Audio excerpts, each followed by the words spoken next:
Macellum dünyanın bilinen ilk borsa yapısıdır. Yapının orijinali Roma döneminde taze et ve balığın satıldığı pazar yeridir. O dönemdeki ismiyle Macellum 301 yılına kadar et ve balık pazarı olarak kullanılmıştır. Kronik problemi olsa gerek, enflasyon Roma'da da baş gösterir. İşte 301 yılında Roma İmparatoru Diocletianus enflasyonla mücadeleye başlar. Bu amaçla pazarda tavan fiyat uygulamasına başlar. Şimdiki idarecilerimize de söyleyelim biz bunları. Bakın burada ürünlerin değerleri, tavan fiyatların daha yükseğinde mal satılmasına yasaklar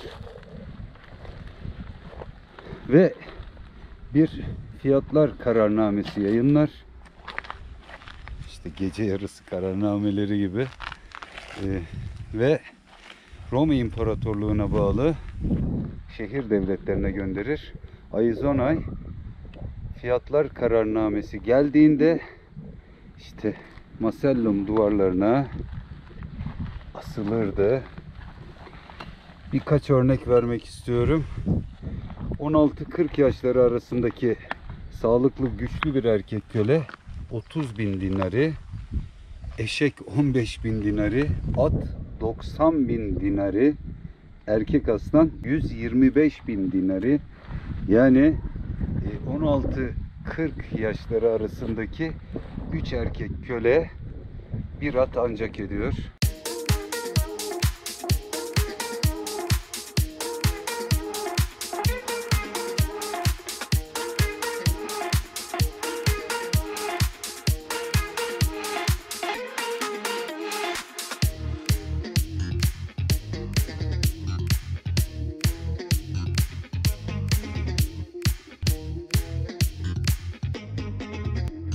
Bugün Eyüp Güreş ile nerede gezek? Bugün Eyüp Güreş ile Kütahya ili Çavdarhisar ilçesinde bulunan Aizonay antik kentini gezelim. Pankelas Nehri üzerine 5 tane köprü inşa edilmiştir.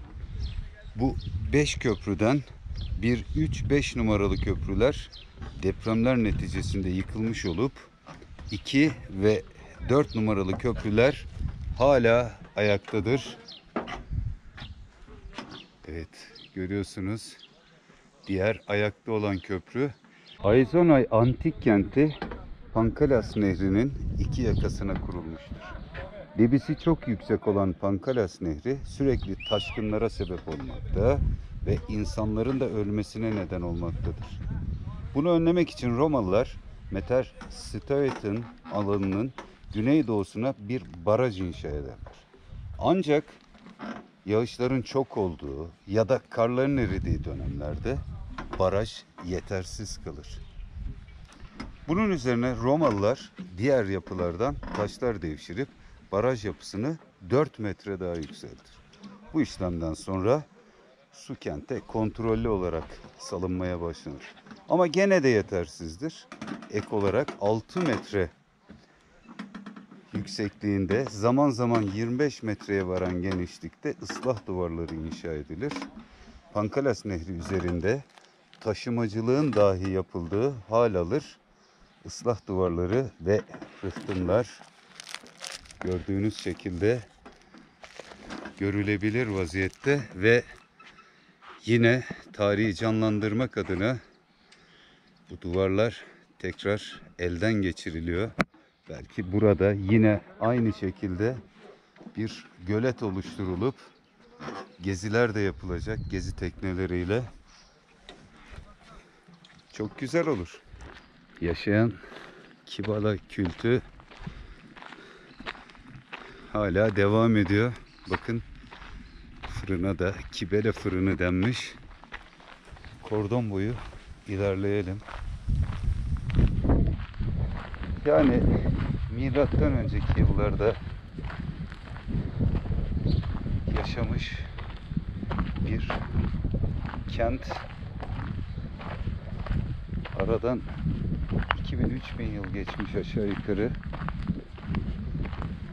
Bir de şimdiki yaşamımıza bakın.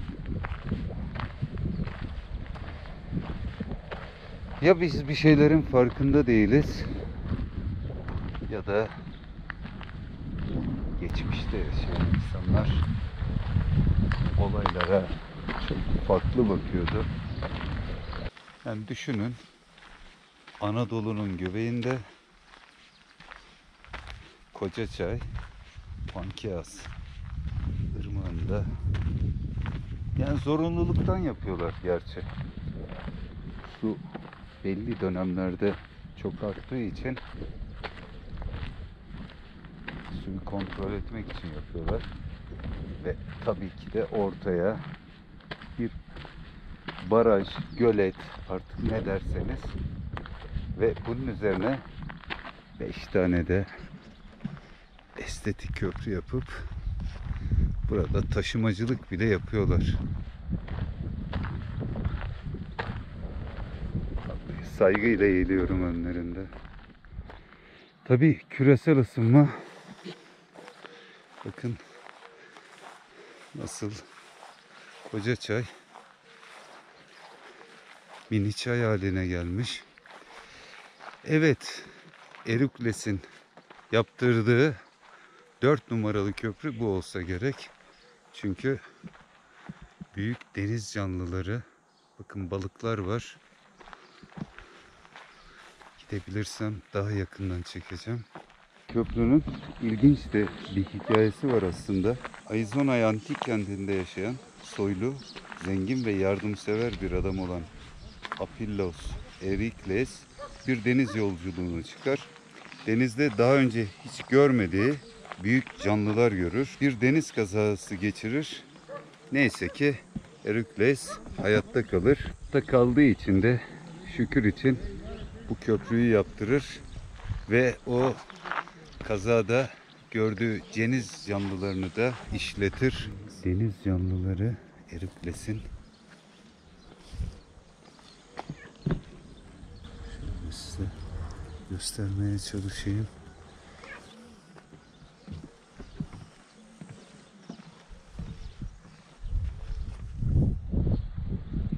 Evet, balıklar. Belki balina gördü, yunus gördü.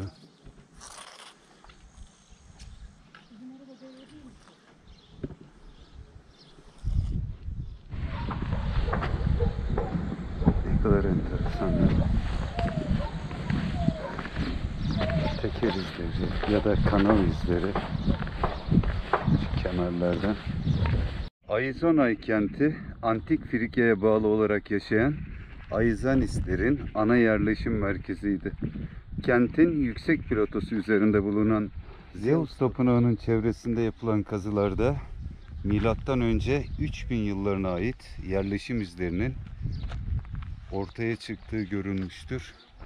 Helenistik dönemde de bu bölge değişimli olarak Bergama'ya ve Bitnia'ya bağlı iken milattan önce 133'te Roma egemenliğine girmiştir. Roma İmparatorluk döneminde tahıl ekimi, şarap ve yün üretimi sayesinde zenginleşmiş ve ünü bölge sınırlarını aşmış olan Aizonay antik kenti en parlak dönemini milattan sonra 2. yüzyılda yaşamış, büyük imar faaliyetleri görmüş ve bu dönemde birçok yapı inşa edilmiştir. Erken Bizans döneminde piskoposluk merkezi iken 7. yüzyıldan itibaren bu önemini yitirmiştir. Tapınak düzlüğü Orta Çağ'da bir hisara dönüştürülmüştür.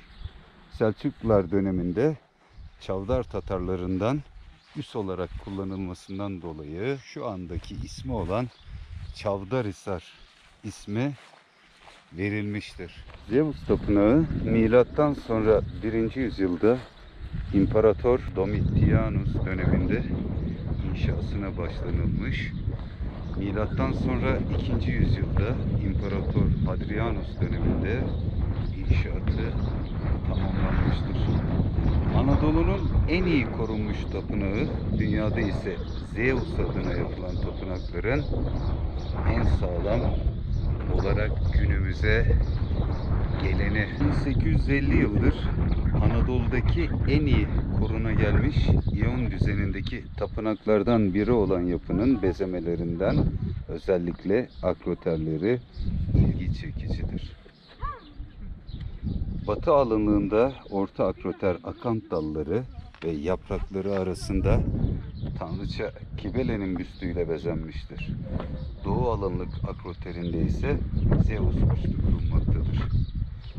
Tapınağın en dikkat çekici özelliklerinden birisi de sütunlarıdır. Her biri 9,30 metre boyutunda yekpare sütunlardır. Irmağın batı kıyısına 200 metre uzaklıkta etrafı sütunlu galerilerle çevrili 130 bucağı 112 metre boyundaki alanın ortasında bir podyum üzerine kuruludur. Bakın tamamen yekpare, yani sütunlar, sütun başlıkları, kirişler nasıl bir incelikle dokunmuş. Bir de şu ana gövdeye bakın. Koca kayalar tuğla gibi kesilip altta daha kalın. Şu bayıldığım Roma deseni olsa gerek. Bakın ne kadar birbiriyle hemen hemen eş ölçüleri.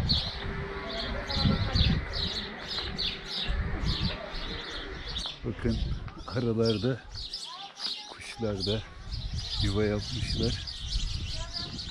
Tapınağın ön galeri duvarlarında İmparator Hadrian'ı ve Aizona için önemli hizmetler görmüş Apilios'u öven yazıtlar yer almaktadır.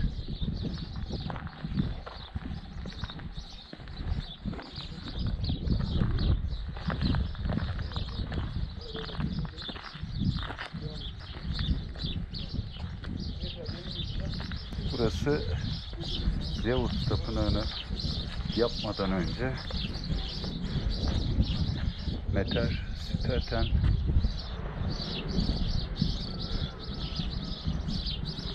tapınma yeri de bulunmaktaydı. Burada tapınakta adaklar adanır. Kişinin gelirine göre, işte durumuna göre ya bir inek ya bir tavuk Tanrı'ya adanır. Hatta bu mağaranın altındaki bir odada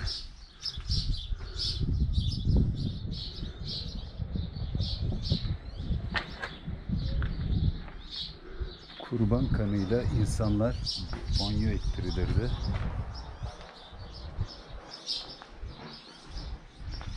Şu mağara kısmına girmek istiyoruz ama burada da tadilat var sanki.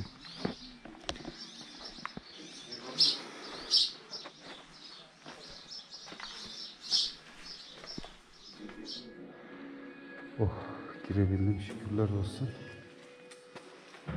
Burası tapınağın tonozlu alt katı. Buz gibi, klima gibi vallahi. Yaz sıcağında, Temmuz'un sıcağında çok güzel geldi. Bakın, geometrik şekiller, kuş şekli.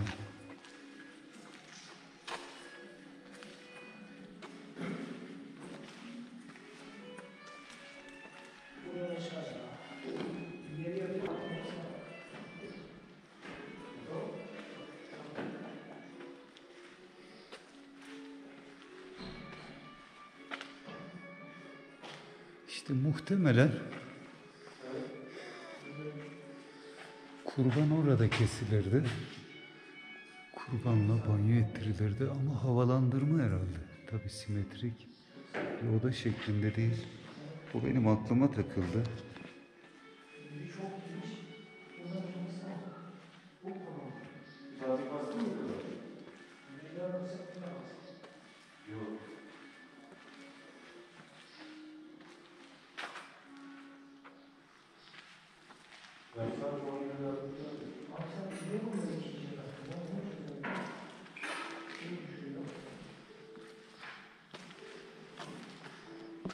Vallahi merdivenlerde çalışma olduğu için çok seri bir şekilde çekip Bundan sonra sen hep ikiye almışsın. Biz buraya da aşağılarda hep sıfır sıfır. bu bir kartal sanki. Yine bir kuş. Ben sıfır sıfır. Ben ilk şeye sıktım. İlk malzemeye sıktım. Aynı simetrik iki taraftan da. Çatıdaki girişlerden düşme ve hakikaten kazı ekibinin bence çok yerinde güzel bir kararıyla gördüğünüz zaman Aizonay kentini hatırlatacak şekilde ve yakından inceleyebilecek şekilde ön kısmına koyulmuş. Yani sanki orijinal tapınağa orijinal bir dokunuş gibi olmuş. Belki yapanlar bunu görseydi, "Hah, şimdi oldu" diyebilirlerdi diye düşünüyorum. Kentin yaşadığı dönemleri farklı tarihsel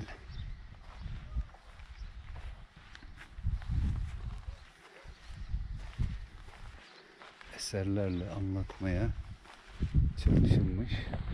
Bu düzlükte sergileniyor.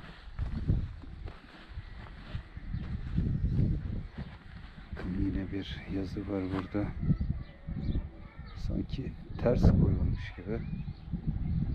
Çok anlıyorum ya.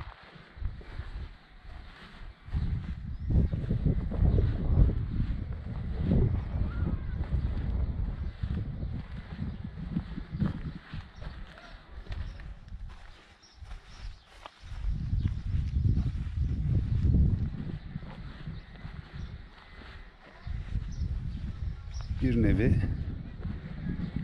açık hava müzesi şeklinde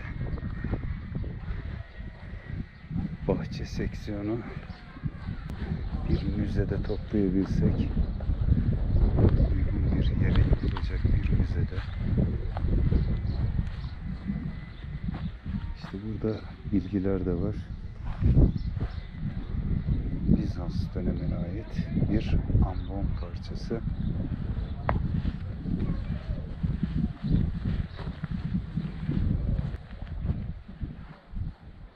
Sütun başlıkları. Bunlar da Frigya kapı tipi mezar taşları.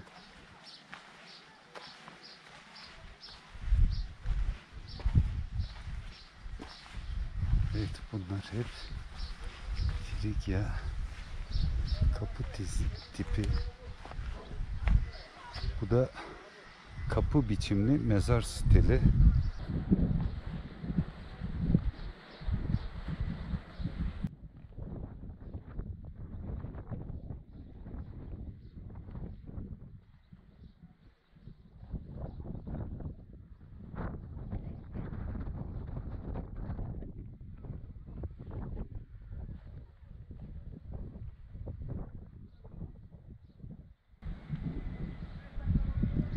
Suriye tipi alınlıklı aile mezar stili. İşte karı koca ve çocukları aşağıda. Hamam, palestra, stadyum ve tiyatro ve Kuzey Nekropolü'ye doğru ilerliyoruz. Tiyatroyla aynı duvarı kullanıyorlar. İşte burası da stadyum. ve ortadan ikisinin de ortak kullanım alanı şu duvar kısmı 30 metreymiş. Ancak 10 metresi ayakta kalabilmiş.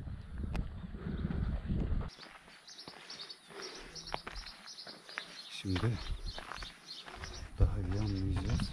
Yavayaların çoğunluğu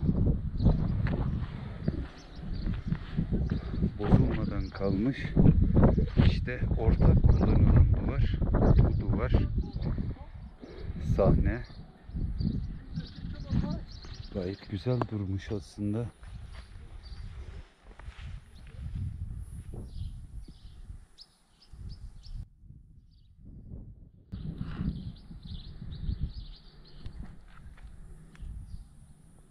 ...15.000 kişi kapasiteli klasik bir Grek tiyatrosudur. 3 ana kapıdan tiyatroya girişler sağlanır. Tiyatro ve stadyumu birbirinden ayıran duvarın yüksekliği 30 metre ve 3 katlıdır. Ancak depremler neticesinde 30 metrelik duvar 10 metre kadar ayakta kalmayı başarmıştır. Güçlü bir akustik sisteme sahip olan tiyatroda çok geniş süslemelerin varlığı en dikkat çekici özelliğidir.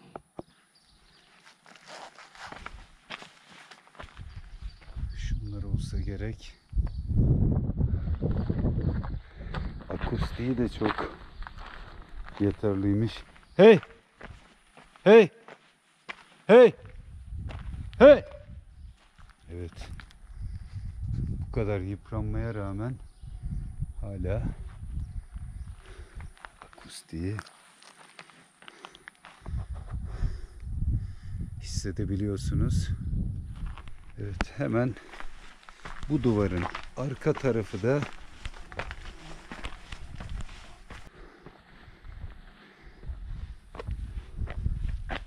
stadyum.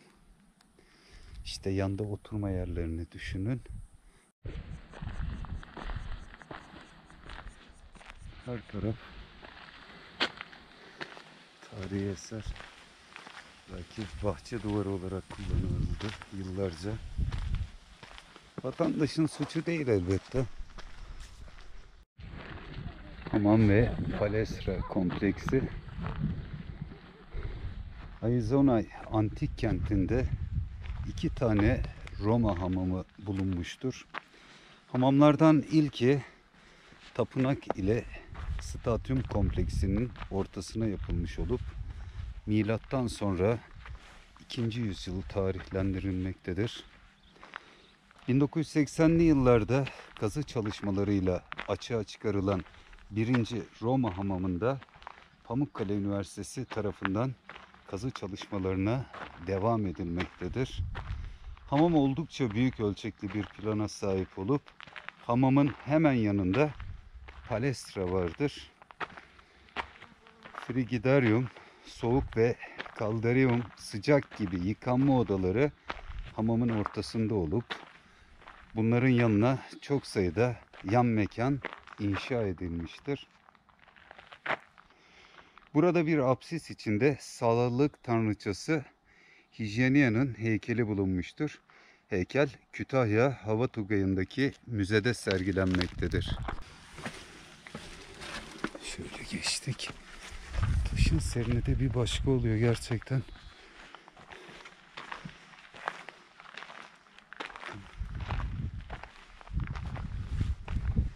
Sıcak soğuk odaları bulunması. Şimdi biz moda tabirle diyoruz ya, şoklama yapıyorlarmış demek ki. Böyle. Özellikle Yalova Termal'de sıcacık saunasında, doğal saunasında durup ardından buz gibi havuza atlardık. Bir şekilde dediğim gibi sıcak ve soğuk şoklamasıyla bizlerden 1000 yıllar önce tanışmışlar. Oldukça büyük bir hamam.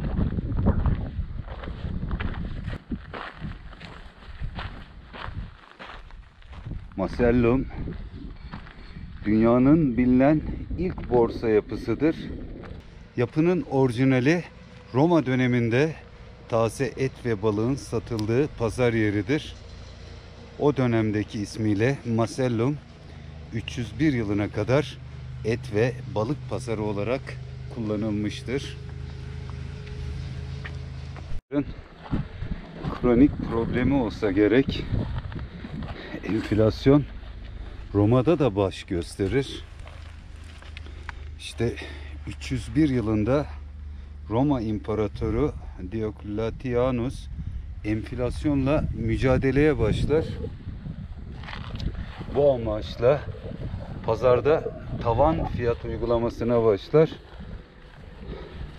Şimdiki idarecilerimize de söyleyelim biz bunları. Bakın burada ürünlerin değerleri,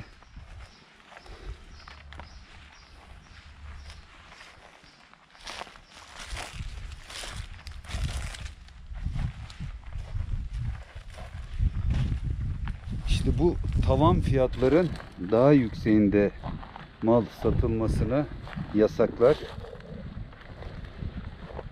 ve bir fiyatlar kararnamesi yayınlar.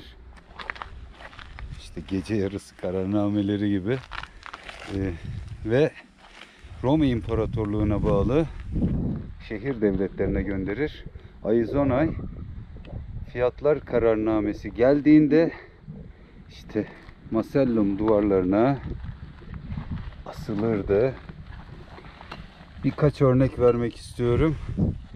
16-40 yaşları arasındaki sağlıklı güçlü bir erkek köle 30.000 dinari, eşek 15.000 dinari, at 90.000 dinari, erkek aslan 125.000 dinari. Yani 16-40 yaşları arasındaki 3 erkek köle bir at ancak ediyor. Burası da Sütunlu Cadde. Orijinali Zeus tapınağından başlayıp Meter Stevinen kutsal alanına giden bir tören yoludur. 4 kilometrelik yolun sadece şu an için 450 metrelik bölümü sütunlarla kaplıdır. Kalan kısmı ise yürüyüş yolu şeklindedir. Bu yol Aizonay antik kentinin ana caddesidir.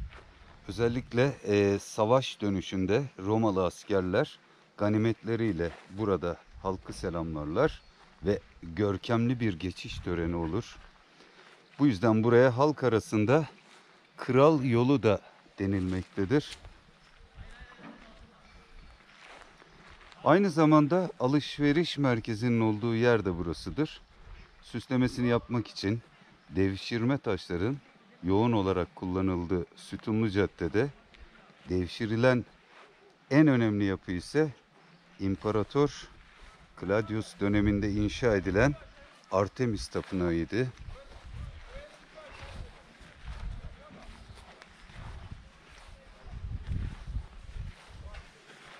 Şöyle sütunlu yola girelim. Tapınağa ait taşların tamamı devşirildiği için tapınak neredeydi sorusunun cevabını vermek mümkün değil maalesef. Artemis tapınaklarının sembolü olan geyik kabartması ise Sütunlu Cadde'nin içinde ziyaretçileri beklemektedir. Şimdi onu bulalım. Bakın yine drenaj sistemi de var. Bunun alt kısmında yürüdüğüm yerin.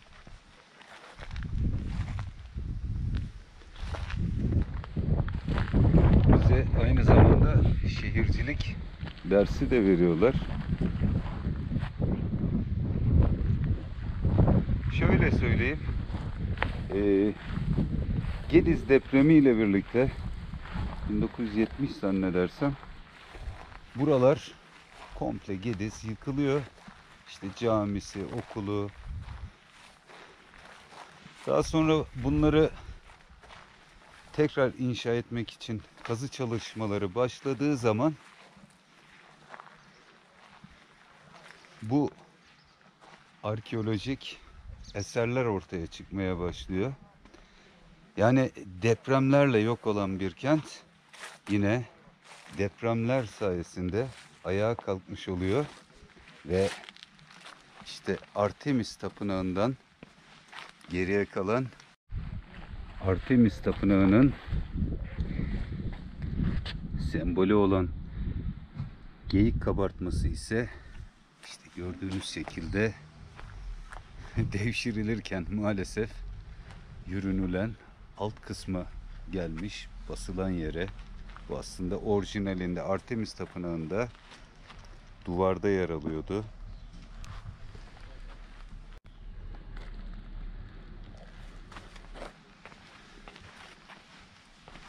Şu şekilde yine burada geometrik şekiller. Evet. Aizonay Antik Kenti'ni birlikte gezdik.